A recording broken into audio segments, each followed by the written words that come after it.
and with a series of like if else statements, give it like some very convincing behaviors that would make you not want to kill it. Like if it would, like with just like a few statements, you could get off the ground some creature that you'd be very empathetic to. That like anytime you make a threatening gesture or something that's associated with like some negative physical stimulus, like it hides in a corner, that like you could very quickly and very convincingly put together something. People are like, oh my god, like wait, we can't kill this. This is horrible. So I'm simulating neural networks, and they're sort of biologically realistic, and I'm interested in how, you link up events. Mm-hmm. So for example, you just came back from wherever you were, and you might remember the moment of being at the airport, Mm-hmm. and in time you might associate that moment or that memory with what happened just before or after, Mm-hmm. but you might also associate that sort of semantically, like with other times you've been at airports, and these linkages or associations can be studied. And I'm focusing on just the temporally linked episodic events. That is like when you have those episodes in some sequence, that can sort of lead you to um, have some associations between all those things. Mm-hmm. And I'm interested in basically, yeah, how those memories form and how those associations form, and then specifically how a type of neuron in the brain called inhibitory neurons, and there are many subtypes, can influence the production and maintenance of these kind of memory systems. Can you tell me what is an inhibitory neuron? Well, the brain is mostly composed of two types of neurons, Mm-hmm. broadly speaking, excitatory and inhibitory. And most of them are excitatory and are fairly straightforward. They just send a positive electrical signal ultimately to some other neurons. Mm-hmm. And the inhibitory ones do the opposite in general, and there are fewer of them. But these inhibitory neurons basically have such a wild variety. Like there are, some would say hundreds, some would say thousands, some would say that you can't even classify individual interneurons. They're just so unique and different, all of them. And for this reason, they have a lot of computational power and sort of shape the activity of the excitatory neurons. And these excitatory neurons are the main ones that do the work, like to activate your muscles or to activate some other area because they're sending positive signals. But how they're shaped by the inhibitory neurons is still very much a mystery in sort of totality. Of course, we know lots of minutiae and lots of details, but how is it working on a computational level, say in memory or in some other system, is still quite up in the air. Gotcha. If I so let me summarize to see if I understand. So Mm, you're essentially saying that like or you're what you're kind of like trying to figure out is if I go to my mom's house and I have an experience there, maybe smelling a cake or something, mm. and then I leave, the question is like, what does that experience become associated with like tangentially once I'm gone from there, and how does that influence like my other kind of like thoughts or whatever, or other Yeah, associations I make or whatever?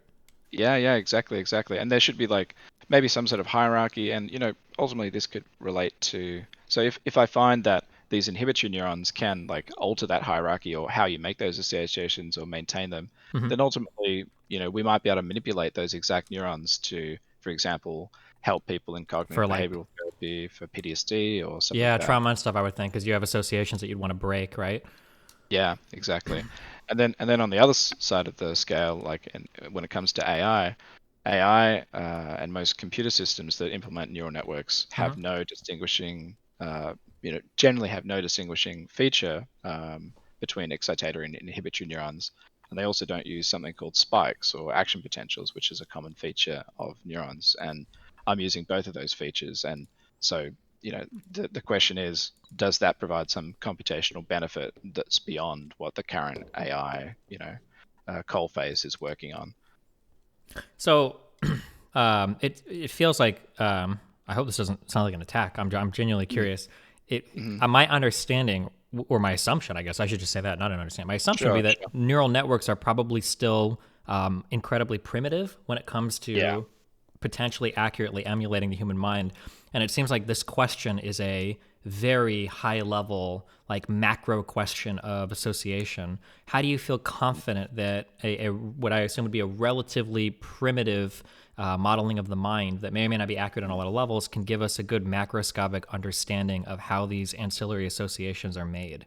Like, how do you feel confident that you could come to those answers? I'm just curious. Yeah, yeah, that's a good question. Well, I mean, generally there are different levels of confidence, maybe depending on um, different levels of complexity of the model and how you're mapping that, or what scale you're mapping that down into the cognitive processes that are happening in the mind, or Mm-hmm. and also too, neuroscientists and scientists in general like to be quite reductionistic, so they're not necessarily accounting for things like the coupling of the mind with the environment or with other minds. Some scientists do work on that stuff, but obviously as you increase the scale, your models have to become coarser and it's kind of less accurate. Um, the models that I make are called spiky neural networks, and they basically model individual neurons. And you can make them even more discrete, like different parts of those individual neurons, like up to thousands of little sections of these cells. Mm-hmm. And you can, for example, measure uh, this in biology, like how is the electrical current, what is the electrical current, and what is the chemical composition in this part of the neuron compared to that part of the neuron. And you can do simulations and computer models that will ultimately unify a lot of evidence about all of those sorts of experiments that you can do. So on that sort of scale of things, I think that we can make pretty good models, and we can also make predictions about, well, you can do things in a model that you just can't do in biology. Like you can just instantaneously chop off a part of the cell and replace it with some other part of a cell, and you can see how that affects the working of the cell, and then you can come up with hypotheses and test them against the evidence. I mean, ultimately, I think actually all scientists participate in some modeling process. It's just that Mm-hmm. when you formalize it in neural network terms or mathematical terms, then it becomes much more explicit and you can test it much more rigorously. So I imagine the goal would be ideally if you could formalize this in a model and to successfully Mhm. defend that as a model. The Yeah. next step would be like some form of animal testing where you Mm. like expose it to some stimulus and then see if you can get it related in another way, and you're measuring like the electrical impulses of the Yep. brain to see if that association is formed. Exactly. And so yeah, there's generally two ways that you can go about making a computational model in at least my field. Is like you can look at those biological details and constrain yourself exactly to those details and see what arises like behaviorally from your model. Or you can sort of let your scope be a little bit larger and say, okay, these are the boundaries, but there are some things here that we don't know. And then you can sort of say, okay, if I assume this thing that we don't know yet, like I confirm the positive or negative on this question, then let's see what behavior results. And then in that case, you can go back and say, oh well, this if I assume this, I predict this. So experimentalists go and find out if that's true or not. Mm-hmm. Um, Alternatively, if you constrain yourself exactly to what's known, you can sort of verify the mechanisms a little bit of, yeah, if we remove this mechanism of what's known but keep these other things of what's known, we lose exactly this behavior. So therefore we can be more confident that exactly this thing that we removed is responsible in some way for the behavior that's generated. Gotcha. I'm sorry. I just if any of this is, I don't know if you deal with this a ton. You don't care about this. I'm just curious. So Yeah. yeah, if you're bored about this, we can always move on to the topic. Um, No, no, no, no. It's fine. It's fine. I for love to talk about this. for doing these types of computations, do you have to like rent Mm. space in like a server farm, or can you run this on your laptop? Or I'm guessing with neural networks, it sounds like it's going to be incredibly like parallel processor heavy or something like very computationally heavy. Yeah, it is super computationally heavy. So most universities have good computer clusters. Mm-hmm. Mine has a beautiful one, which I actually don't use all the time. I have a pretty decent PC. Mm-hmm. So like a lot of researchers that I know have like, a pretty good GPU.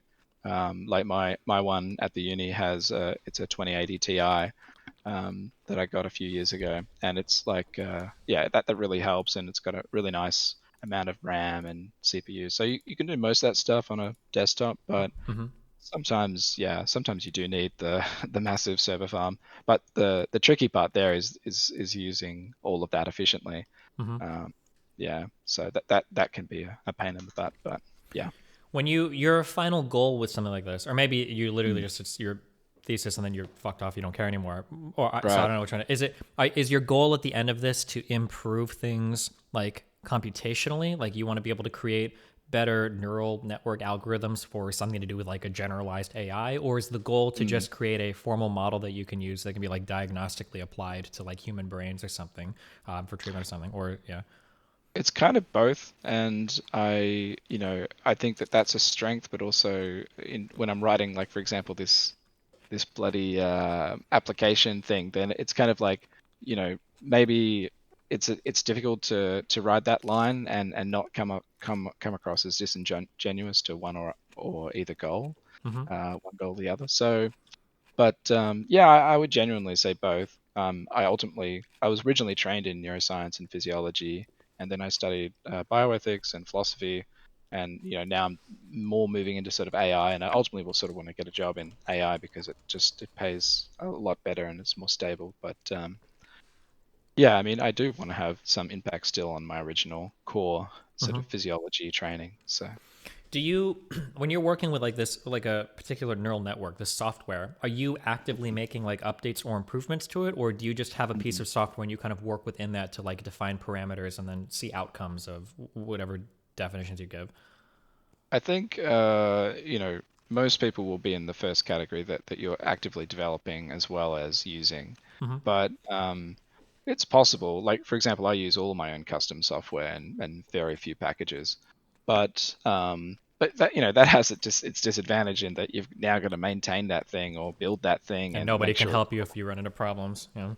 Yeah, yeah, but even, like some packages, like they can be super annoying to use, or you can still have, very few other users or senior people around you to help you maybe. So, yeah, there's a bit of a yeah, a discussion or debate to be had at some point in someone's PhD or any research project as to, are we going to build this all ourselves? Are we going to use some packages? Or, if we use some packages, how much we're going to adapt them and build them? Yeah, and that's always like there are different packages, different simulators that have different advantages over one another. So it sort of depends on your problem that you're working on. Mm-hmm. I'm kind of curious. I took like the equivalent of like a psychology 101 class, and I think Mm, I gained a lot of insight into how the human mind works. Just basic stuff that I'd never known.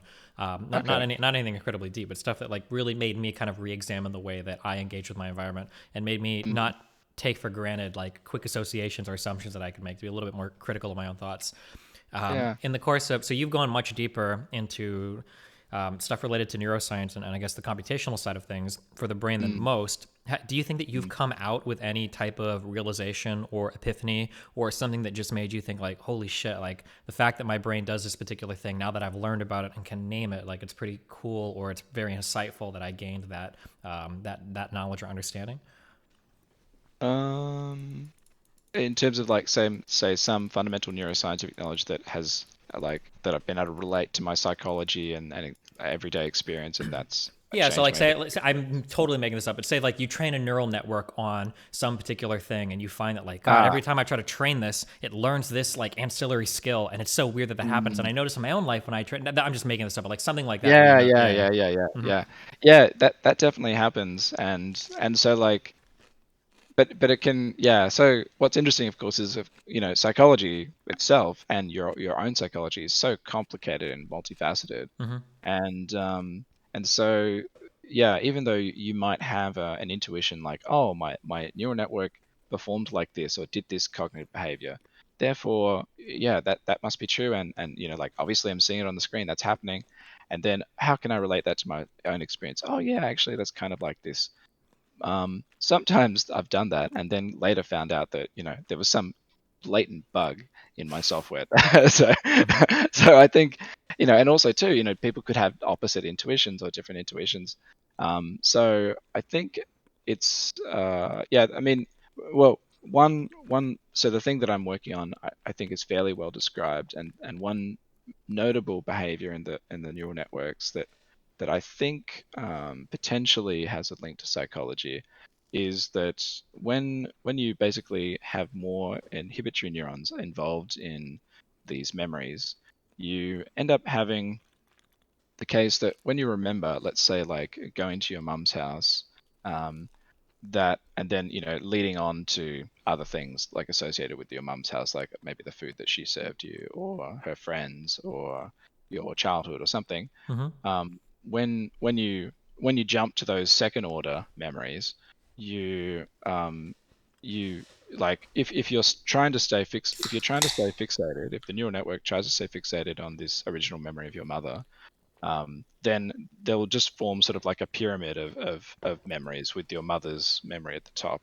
And then, these second ones, will be a bit lower in intensity and so on. Mm-hmm. But if you have inhibitory neurons involved, then the temporal evolution of this pyramid is one that actually inverts. And so you actually get, like, when you initially think of your mother, you think of it strongly, you remember it strongly, and then you think about its neighbors more strongly than your mother actually, and then those more strongly than that.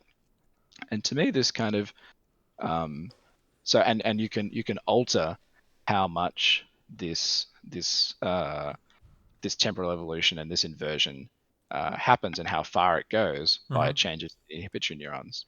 And I kind of think of that as similar to, say, having alcohol or other mind altering substances, which is sort of like changes your inhibition, and it makes you sort of like extend associations and go on tangents more quickly. So it's possible during the temporal evolution that if you're not fixated on the center of that pyramid, that during this temporal evolution, you'll just latch on to some other random thing that's temporarily higher than your mother, Mm-hmm. and then you'll go down that tangent, and the same process will repeat. And this sort of tangentialness, I think, is quite common to experience. I'm experiencing it right now. I suppose this conversation is an example of tangent. So, Mm-hmm. but it happens more frequently with mind altering substances, I think, or at least I feel like that's true. So Is there like can you insert like a software LSD or mushrooms to make a neural network like emulate those types of experiences or mind altering substances for neural networks? yeah, yeah, you could. In fact, I know a guy here. He gives LSD to squids and octopuses. Actually, sorry, octopuses, not squids. And these particular octopuses that he studies, they show up with different colors on their body. Mm-hmm. And so, what's cool about that is you're getting, and it's based on the activity of their neural network, like, because they have to quickly change colors and have camouflage and stuff. And so, yeah, if you give LSD to these octopuses, you can literally see them having these hallucinations, Mm-hmm. and yeah, so yeah, you can for sure alter yeah the behavior in a very very modelable and rigorous way, and yeah, that has been modeled, and yeah, you can basically do the same thing in your neural network.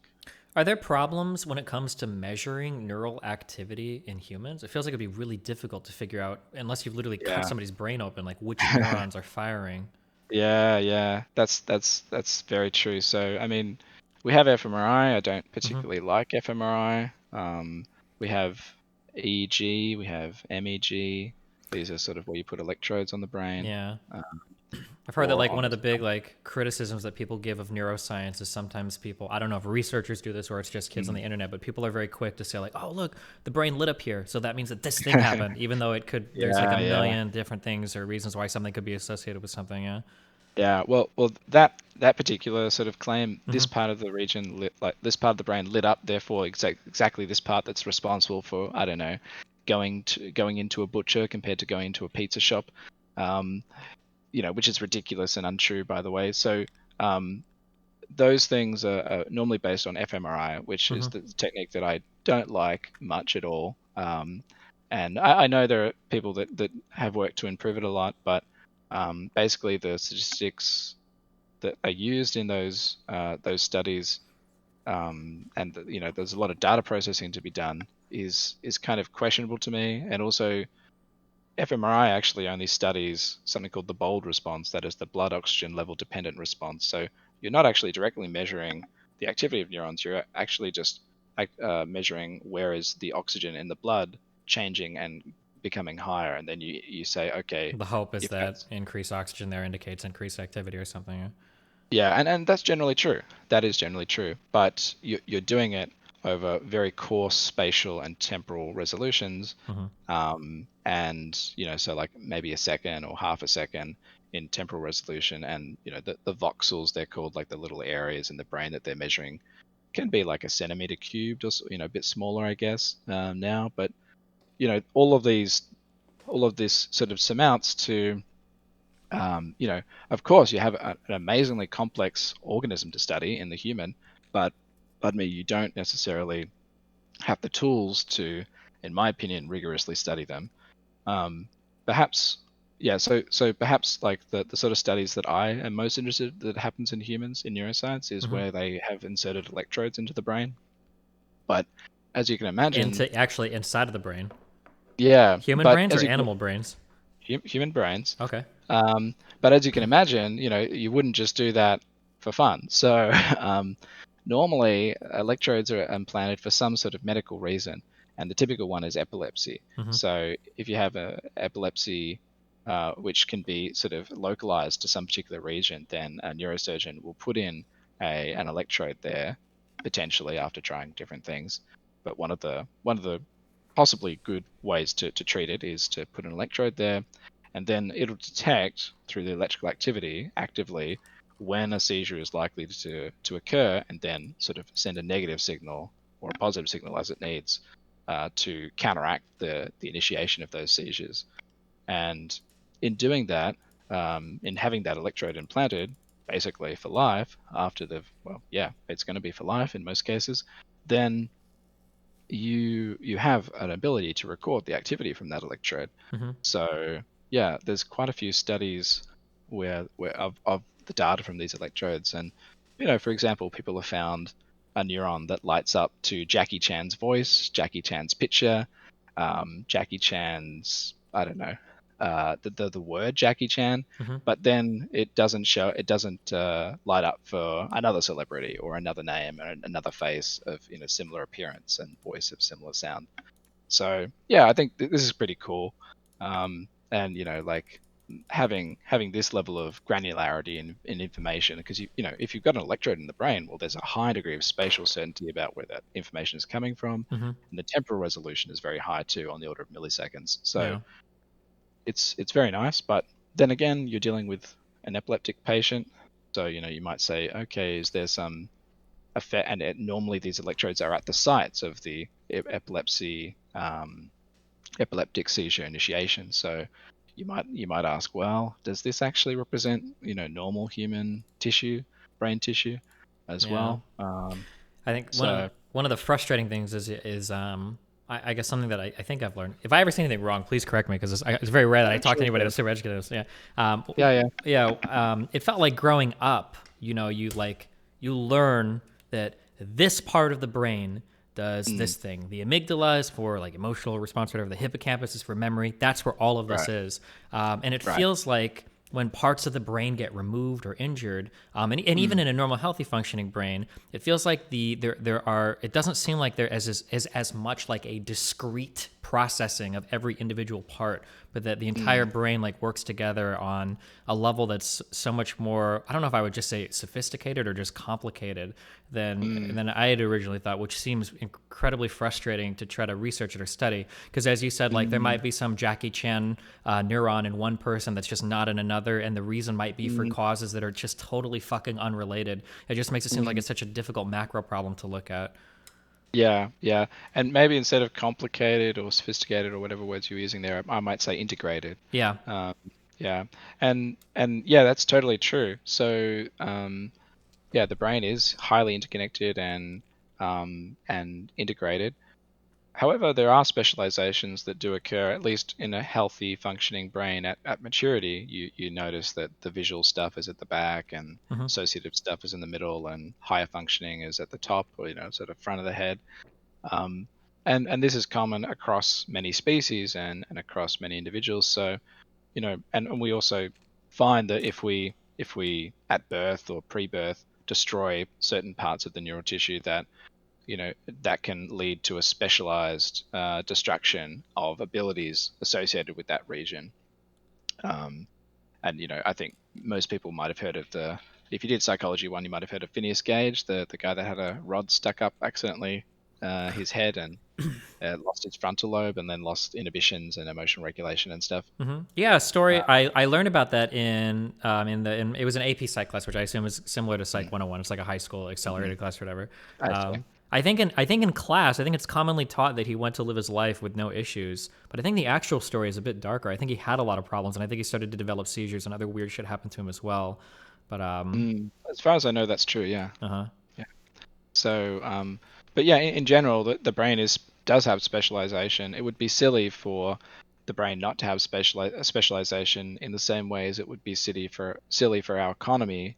If given sort of a capitalistic sort of maybe system, it would be silly for that system to not have specializations because that's just more efficient, right? Like Yeah. it's more efficient to have the factories next to the shipping docks or something like that in the same way as it's more efficient to have the visual processing right next to the auditory processing so that they can be integrated for information being sent to the higher stuff, which doesn't need to be so close to the visual stuff. Yeah, or Um, more specific, even to your discipline, like how a printed circuit board is laid out. Like you have like yeah, processing areas closer to different areas where the bandwidth and the communication and the speed is really important, and things are further away on yeah, the board. And the physical distance on the board can indicate like the type of processing unit or the type of function that it has on the board. Yeah.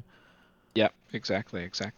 So actually, one thing that I've recently been thinking about a lot, and and actually, you're in the acknowledgement sections of one of my working papers Oh boy. because because I was working on something called group minds for a while, and I don't know if you remember our conversation about this, but I remember you were saying something like, you know, the idea of a group mind that is like a mind existing atop, humans like everyday humans like us, that Oh, would that would like be something you can't study or look at, and that would be really confusing and so on. Um, but I wouldn't say I've retreated from the idea of group minds, but I would say that I've actually changed my opinion um, about the existence of any discrete minds at all. when you I think, say real quick, just so I understand, when you yeah, say mind, are you talking yeah, about like a conscious experience, like what I assume both of us are having? yeah, Okay. exactly. Uh huh.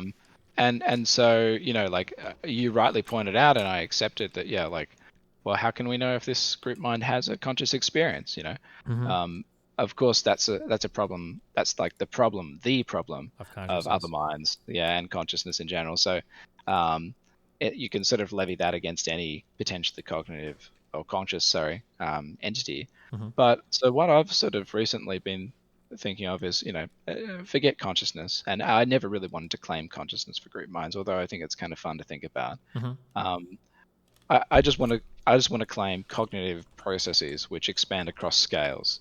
So I have a working paper that's called More is Cognitive. There's a famous paper in Science from the 70s, I think, called More is Different. Mm-hmm. It's just a play on words. And in general, I think that whenever you have interacting things at any scale, there's the potential for cognition. So, for Oh. example, Oh for fuck. example, the economy or the brain or Mm-hmm. groups' minds. Yeah.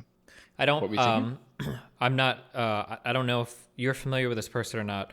I don't remember if this was a neuroscientist or a philosopher, but I Mm, had bit this understanding for a while because it sounded good to me. But I think what mm, they essentially said was anytime you have a function like an mm, arm can contract, then mm-hmm, some sort of conscious develops on top of that, and that the more function something gains, like theoretically, the more I guess the more complicated or sophisticated that conscious experience might be. So human mm. consciousness is literally just the byproduct of the ability of our body to do things. So that's basically what our consciousness is.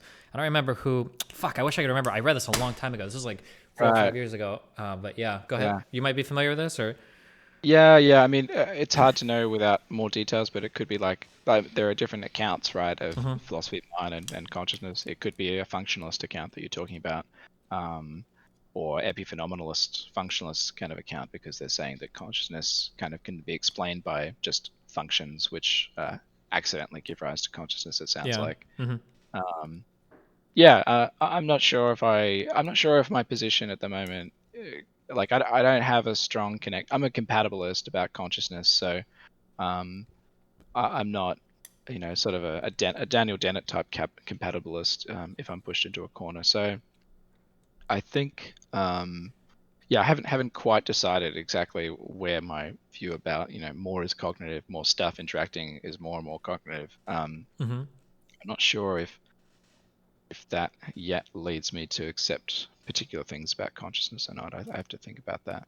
Yeah, I guess my kind of question, or my just talking about the whole, like, you call it group minds, or not Mm, you, but you're addressing it as group minds. Is I kind of wondered yeah, if like your conscious experience was just a group mind, except instead yeah, of people, yeah, it's like neurons interacting or yep, whatever. yeah, Um, yeah, exactly.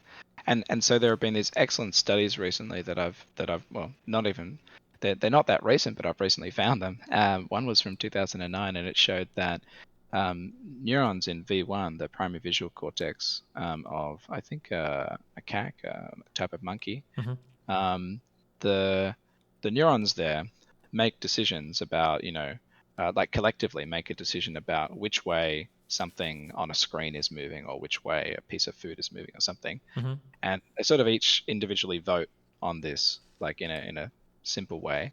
Um, and to do that, they only have access to local information. They can't sort of globally know the information of everyone else.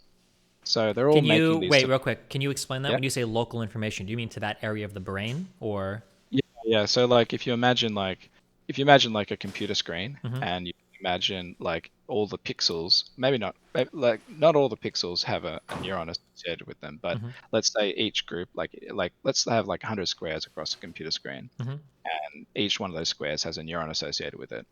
And when you see some sort of object move across this screen, like there's some number of like 100 of these little neurons firing when becoming activated when something enters their little square. Hmm.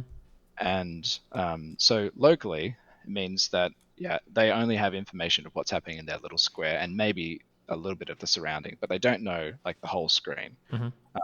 So all the neurons in this, the activity of all these neurons across, like, let's say the 1 second that this object is moving across your screen, is somehow having to encode the that this movement, if you can perceive it, that is. Hmm. So on that basis, each neuron is making local information, like having local information about what's happening at that little place. Hmm. And then ultimately the monkey makes a decision: is it moving to the right or to the left or something like that? And what this paper showed, I think it's from 2009, is that the neurons in the brain do this exactly like, um, I think it was bees, no, wasps maybe, I can't remember, some sort of social insect making a decision about where to move their nest. Like what's the best place to move it next, because sometimes they have to move because of resources being depleted in the local area. So Hmm. they make a decision which area to move in terms of, maybe there's two different candidates. Should we go to candidate A or candidate B, depending on how much resources they have? And it makes the decision in like the hive mind, the group mind, of these social insects, makes the decision in a similar way, basically by having local information and noisily choosing, and eventually settling on one Yeah. option. Yeah. Something that I think that they don't get talked about enough. The coolest thing to me are ants. I don't know if you've ever looked into how they like Yeah. do Yeah. anything. Like, I feel like we talk about like dolphins and shit, but ants seem like one of the most tenacious, like adaptable, like giant Yeah. brain conscious civilization things. And watching how Yeah. they solve problems and everything is Yeah. really fascinating to me. Yeah. Yeah, yeah, it really is. And so, I've looked a lot at like those social insects, and a lot of the, well, not directly, I've been looking at the studies from them. And yeah, it seems that there's a lot of interesting, what I would call group mind activity. Um, but yeah, at some point, like that colony of ants interacts with other colonies, let's say, or interacts with their environment in a Mm-hmm. sense.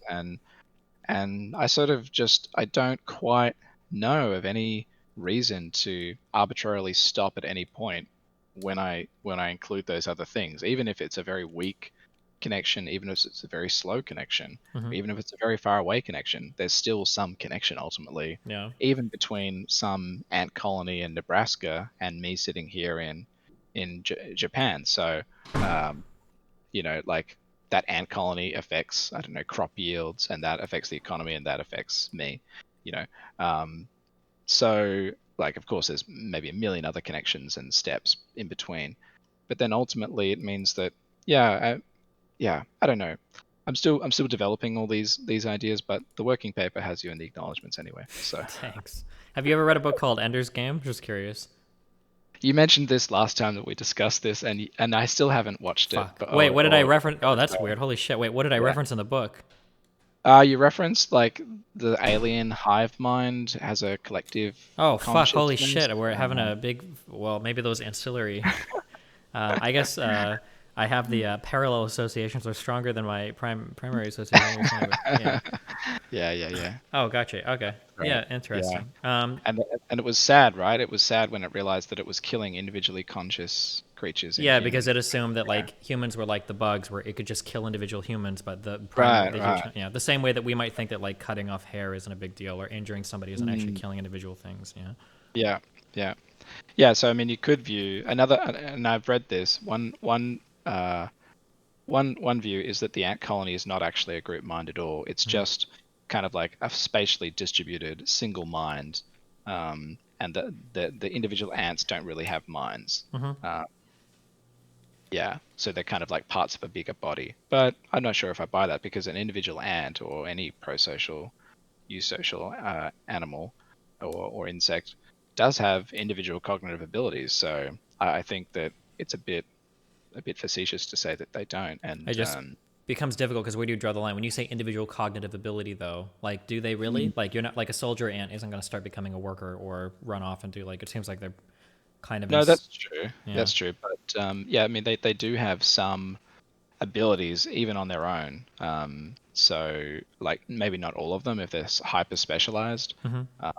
But it's a bit like even if I took just a worker in general from the economy, be they a quantitative researcher in banking and investment, Mm-hmm. or someone working at a fast food place. I could pick up a random person, even though they're maybe highly specialized in their individual skills. Um, I could pick them up and then put them on an island, and they would still have some cognitive abilities and functions, um, which would be different, and they would be more general and maybe more basic about like fundamental needs and Mm-hmm. getting food, water, and everything. I wonder how much we've because the assumption that we have is that consciousness is like an emergent property of some function of our mind.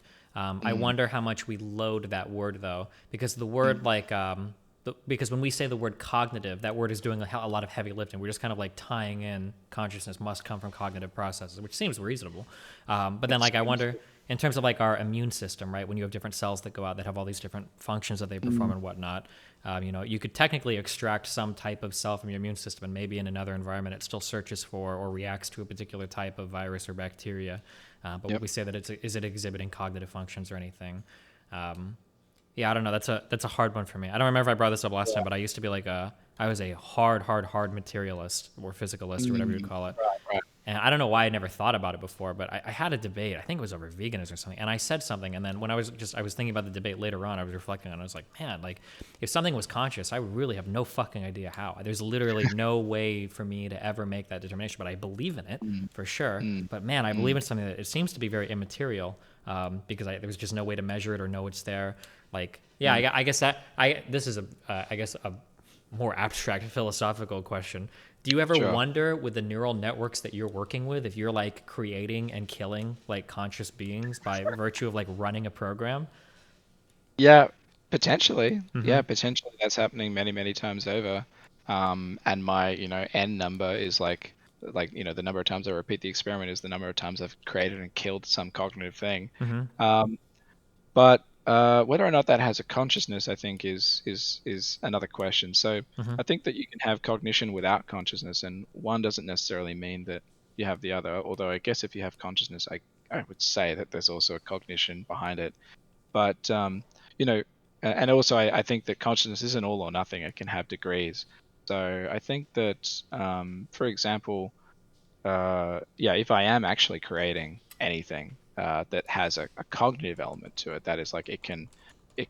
So also I should say, cognitive science and the word cognition has extremely broad, ill-defined terms for things, and cognition itself, I sort of accept a pluralistic view of it, of cognition, Mm-hmm. but some will try to have more defined versions. But anyway, so if I'm creating a model and that model is generating some cognitive ability, let's just maybe just call it a behavior, an adaptive behavior. Mm-hmm. That's how I might describe most of cognition. Then that behavior that's being generated is coming from if it's fairly simple and limited, it's coming from this neural network.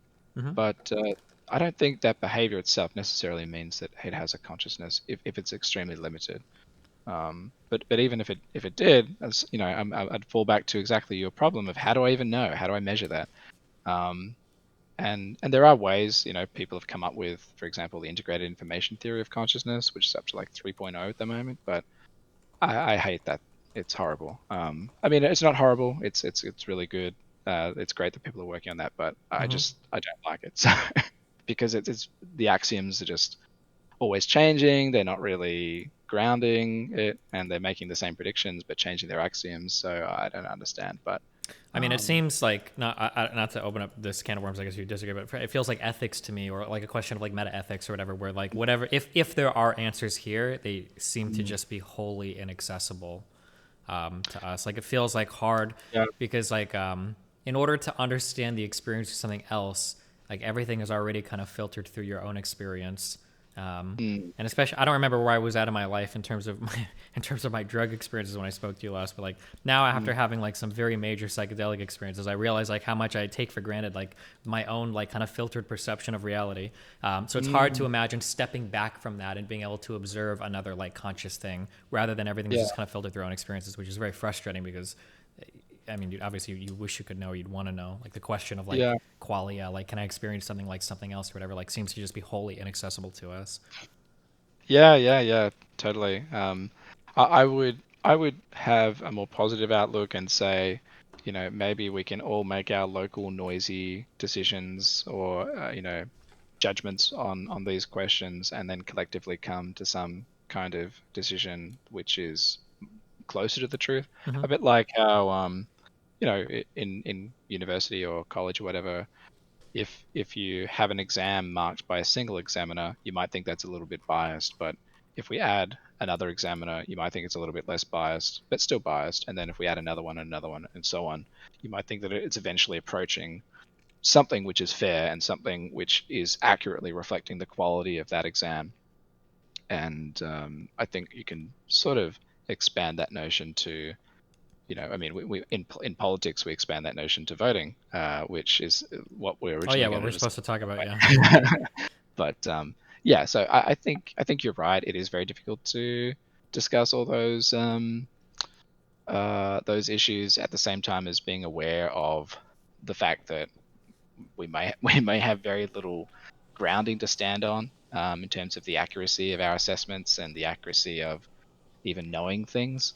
But yeah, I think I have a positive outlook on that, and I'm a compatibilist maybe in more than just consciousness, but in also our abilities to make reasonable enough reasonable enough assessments and judgments about, say, morality. Mm-hmm. I think it'd be funny if at some point we kind of like backwards rationalized human consciousness having no value. If AI research was becoming incredibly important, and at some point we Mm, made the concession, like, okay, fine, we're creating conscious experiences and we're destroying them, but those conscious experiences don't matter. And then that somehow gets right. retroactively applied to humans, where it's like, well, people are sleeping, we can kill them, like, who cares? Like, we don't really care about. I don't think that would ever happen for intuitive I don't emotional think. reasons, but I think it would be funny Yeah, if. It sounds like yeah, a bad, like a science fiction plot or something, but yeah. yeah. Well, I sort of think that at least in the way that we create and destroy these models at the moment, they are instantaneously created and instantaneously destroyed. And they I think the only moral question to consider about that is, like, as to the morality of destroying them or creating them for the ultimate destruction, then does it experience anything? Okay, if it does, then we have to have some moral concern potentially, but only if it suffers, I think, and only if it has maybe a wantingness to continue existing. Mm-hmm. Um, if it has no potential for suffering and no wantingness to continue existing, then I don't think it matters. And also, you could consider its destruction potentially differently. Like, what is destruction? Like, if I just pause at simulation, is that just destroying it, or is that putting it to sleep? I don't Yeah. know. I feel Um, like something that's always bothered me with that view is I feel like people are very emotional or intuitive when they mhm, decide like what's worth. Like I feel like you could make a dog and with a mm, series of like if else statements give it like some very convincing behaviors that would make you not want to kill it. Like if it would like with just like a few statements you could get off the ground some creature that you'd be very empathetic to, that like anytime you make a threatening gesture or something that's associated with like some negative physical stimulus, like it hides in a corner, that like you could very mm, quickly and very convincingly put together something people are like, oh my god, like wait, we can't kill this is horrible. yeah. Yeah, well, I mean that's what a lot of vegans or vegetarian people and animal rights activists believe. Um, so yeah, but I think you're still kind of against that, or not totally on board with that, right? Yeah. I can't know, but I'm almost not quite, but I'm almost solipsistic completely when it comes to other minds. I just think it's so hard. I Mm, think that I think you have to be so confident to say that like animals have minds like ours. I don't see how you could ever make that statement. But I don't even know if your mind is like mine or if any mind is like any other. It's just so hard to say. yeah. Jesus Christ. Yeah. I'm sure you've heard the concept of like a philosophical zombie or whatever, or maybe even brought Oh yeah. this. Yeah. Yeah. But yeah, fuck all that shit. Anyway, mandatory voting. Okay, mandatory voting. Remember to hit that like and subscribe, and don't forget the notification bell so that my videos show up right in your feed. Did people on the left get brainwashed by conservatives that believe that socialism is just the government doing things? Wait, what the fuck? What happened?